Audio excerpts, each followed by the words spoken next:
माँ दुर्गा की नवशक्ति का दूसरा स्वरूप ब्रह्मचारिणी का है। यहाँ ब्रह्म का अर्थ तपस्या से है।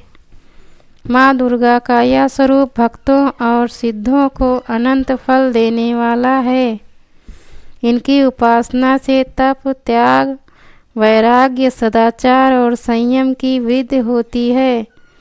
ब्रह्मचारिणी का अर्थ तप की चारिणी यानी तप का आचरण करने वाली।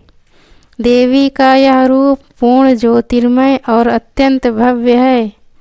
इस देवी के दाएं हाथ में जप की माला है और बाएं हाथ में यह कमंडल धारण किए हैं। पूर्व जन्म में इस देवी ने हिमालय के घर पुत्री रूप में जन्म लिया था और नारद के उपदेश से भगवान शंकर को पति रूप में प्राप्त करने के लिए घोर तपस्या की थी।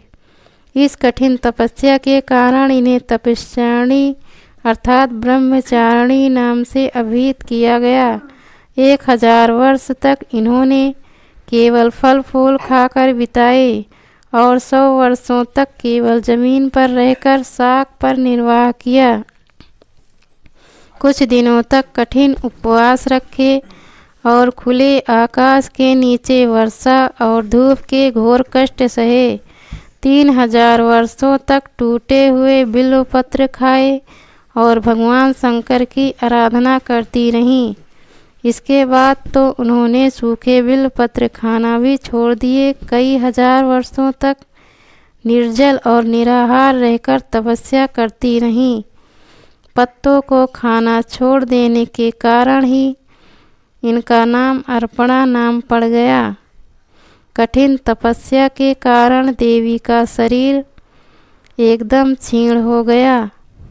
देवता, ऋषि, सिद्धगण, मुनि सभी ने ब्रह्मचारिणी की तपस्या को अभूतपूर्व पूर्ण कृत्य बताया, सराहना की और कहा, हे देवी, आज तक किसी ने इस तरह की कठोर तपस्या नहीं की। यह तुम्ही से ही संभव थी। तुम्हारी मनोकामना परिपूर्ण होगी और भगवान चंद्रमौली शिव जी तुम्हें पति रूप में प्राप्त होंगे। अब तपस्या छोड़कर घर लौट जाओ।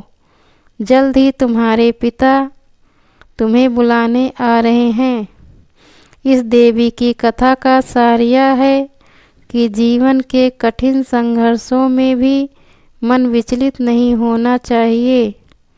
माँ ब्रह्मचारिणी देवी की कृपा से सर्व सिद्धि प्राप्त होती है।